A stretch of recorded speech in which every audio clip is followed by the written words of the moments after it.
Baziren behin, senar emazte baserritar batzuk. Emaztea goizian goizetik lan eta lan ibiltzen zen. Egun sentiarekin batera esnatu eta gauera arte lana besterik ez zuen egiten. Eta bitartean bere senarra hantxe. Suaren ondoan eseri, hanka zabal-zabalik eta hantxe egoten zen, egunean, lasai.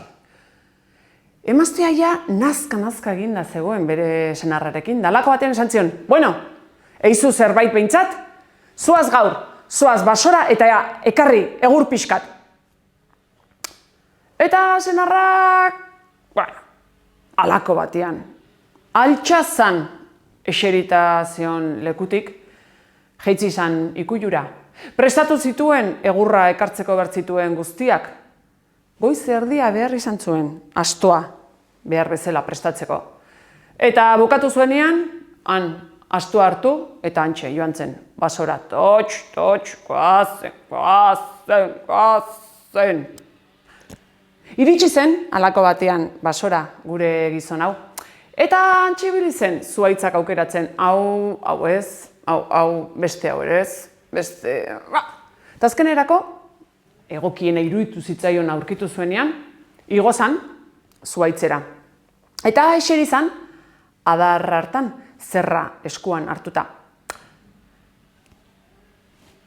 Imaginatu, imaginatzen duzuen, Hola jarriko naiz.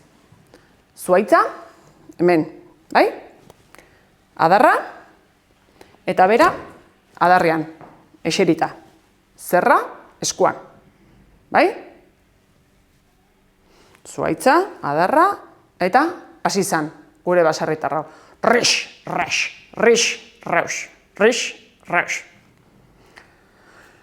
Eta halako batean, han, zuhaitzaren ondotik, merkatari bat, bidaiari bat pasa zan. Eta ikusi zuenean gizonan, bere zerrarekin, zuhaitzean, esan zen, baina gizona, ez daki ikusten, adarra moztu orduko eroringo, aiz? Nola, eroriko naiz bat, isiliko nahi, ala, junai, ire bidetik. Eta hantxe jarraitu zuen gure baserritarrak, zuhaitza, adarra, eta zerrarekin, rix.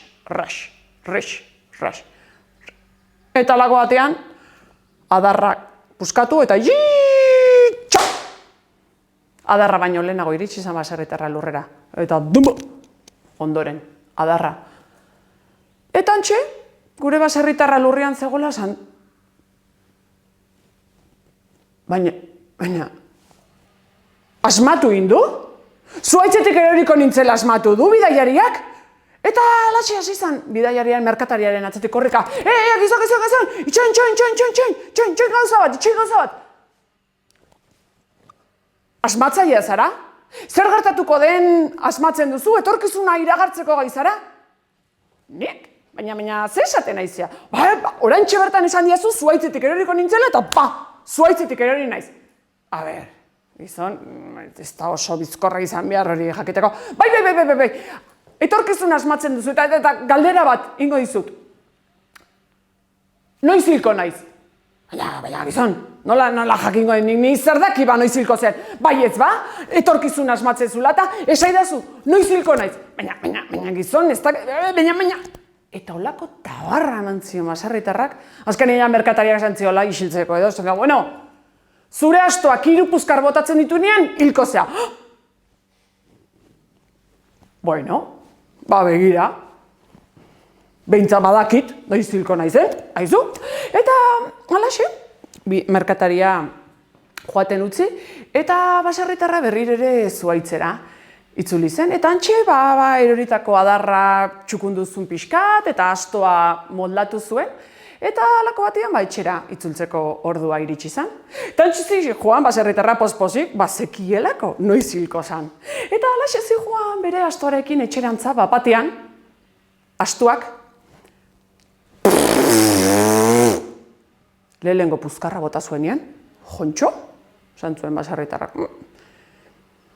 inoiz ez detentzun ere astua puzkarra botatzen, baina, bueno, lehena bota du, guaindik bi puzkar falta zaizki, bueno, nork daki, eta alaxe jarraitu zuen baserritarrak bere astuarekin etxerantza. Bidean. Eta justo etxera iritsi baino aurreko maldatxuan, bapatean, astuak berriro.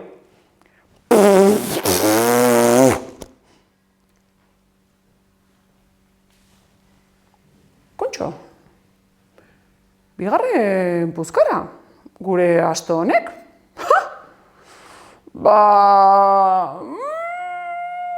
Puzkar besteik ez da gelditzen bizitza honetan. Ba ez pare. Azkar jungo naiz etxa gutxienik, hirugarrena botatzen badu, etxian harrapatu nazala iriotzak, ez da? Alaxe, eta alaxe juntzan. Baserritarra, poliki, etxerantza. Eta nabaritu zuen bapatean bere astuaren tripako berriro gerritako horretazen. Eta orduan astuaren atzean jarri zen. Eta heldu zion ipurdiari, hola bi aztaletatik heldu zion astuari, eta astua etxeraino gutxienez iritsiko geha, ez da? Eta antxe zijoan. Astua aurretik eta atzetik baserritarra ipurdiari eutxian, astuari ipurdiari eutxian. Eta alaxe nabaritzen zuen bere estomagoa hor astuaren tripa bazetor. Eta hor itxointzak pixkat gutxinez etxera iritsi arte. Eta alaxe zigoan hor, ez duten eta bapatean astuak.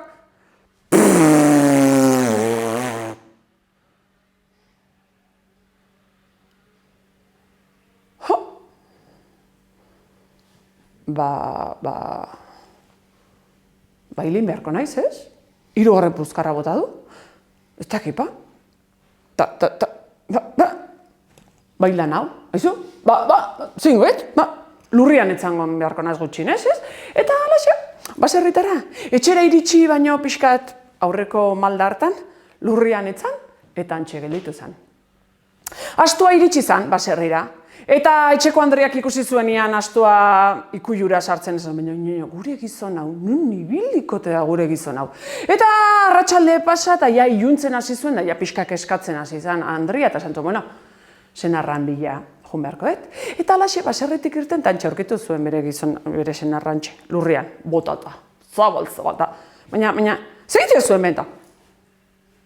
Hilda nao. Nola hilda zaudela, altxa hortik eta segi etxera. Ez pa, hilda nahola. Baina nola ongo zea hilda nirekin izketan nahi bazea. Bai. Merkatariak esan dit, hirugarren puzkarra botatzen duen nian gure astuak, hilko naizela, 3 puzkar bota ditu, hilda naho. Baina, sei etxera. Hilda nahola ba? Hala ba. Itzuna. Eta hala, emaztea etxera itzuli zan, afalduzun, bakarrik, senarra etzetorren, ohera sartu, eta antxe gelditu zen emaztea ez pentsa, lo seko intzun gau osoan. Eta aurrengo egunean, egun sentiarekin batera, betiko orduan, jaikitzeko ordua iritsi zaitzaionean, ohera ondora behitu, eta senarra faltat, baina. Ez da, hau, ane hongo gaindike. Eta baserretik irten, eta antxe, aurkitu zu, bidearen erdian, bere senarra, baina, zeitezu hemen, indun gau hotzaki, baina, zeitezu hemen. Esan nintzen atzo? Hilda nau, altxa hortik eta zatoz etxera. Hilda nau, hola ba, Andrea! Bueno, eta alaxe, Andrea berriro ere emaztea etxera bueltatu zen. Eta alako batean ja, bera, lan eta lan, da senarra etxetik falta zala, esan bueno, ja nahikua dut tontokeri honekin, Juntzan berrio senarra esan bueno, altxako zea bengoz lurretiko, zer? Ez ba, ezin detela, emazte? Hilda nau, hola. Hilda balen bazaude guantxe bertan, arotzan gana jugo naiz eta zuretzako hilkutxo bat eskatuko jot. Ondo irutzen zaizu? Eta alaxe, emaztea, arotzan gana juntzan, eta eskatu zion, hilkutxa bat, senarrarentzat. Eta juntzan nian berriro emaztea senarra, eskatu dio zurrinari, Eskatu dio zurrinari, badaukazu ja hilkutxa. Ondo.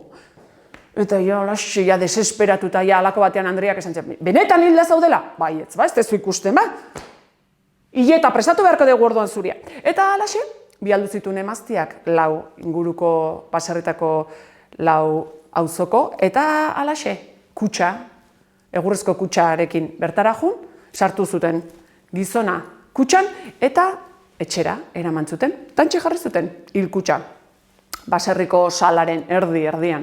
Eta alaxe etorri ziren inguruko baserritar guztiak, azken agurra ematera. Eta alaxe, guztiak etxetik joan zirenean, berriro ere emaztea gerturatu zitzaion, da santzion, bueno, zer? Hilda nola? Bueno. Hurrengo egunean, hantxe, ja, elizkizuna eta kanposantura eramatera gerturatu ziren guztiak. Eta alaxe, lau lagunen artean, hilkutxari tapa gainean jarri, sorbaldan hartu, eta hantxe joan ziren hildakoarekin, kanposantura, hilerrira. Eta alaxe bidean aurrera zijoaztela bapatean, bidegurutze batera iritsi ziren.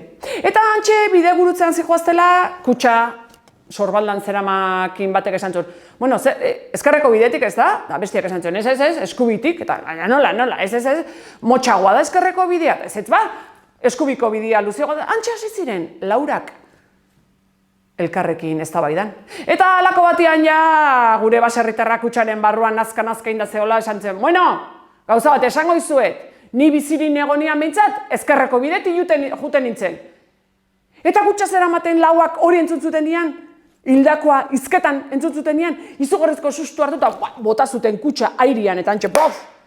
Guztiak korrika joan ziren bertatik. Eta hantxe gelditu zen gure baserritarra kutxa puskatuta, hantxe, lurrian, etzan da. Eta bere bila beste inor etzetorrela ikusita halako batean, zantzen, bueno, goze pixkat badaukat eta jango nuke zerbait, hiltzen naizen bitartean, ez dakipa, eta alaxe, hori pentsatuta berriro ere bere baserrira bueltatu zen gure gizon hau.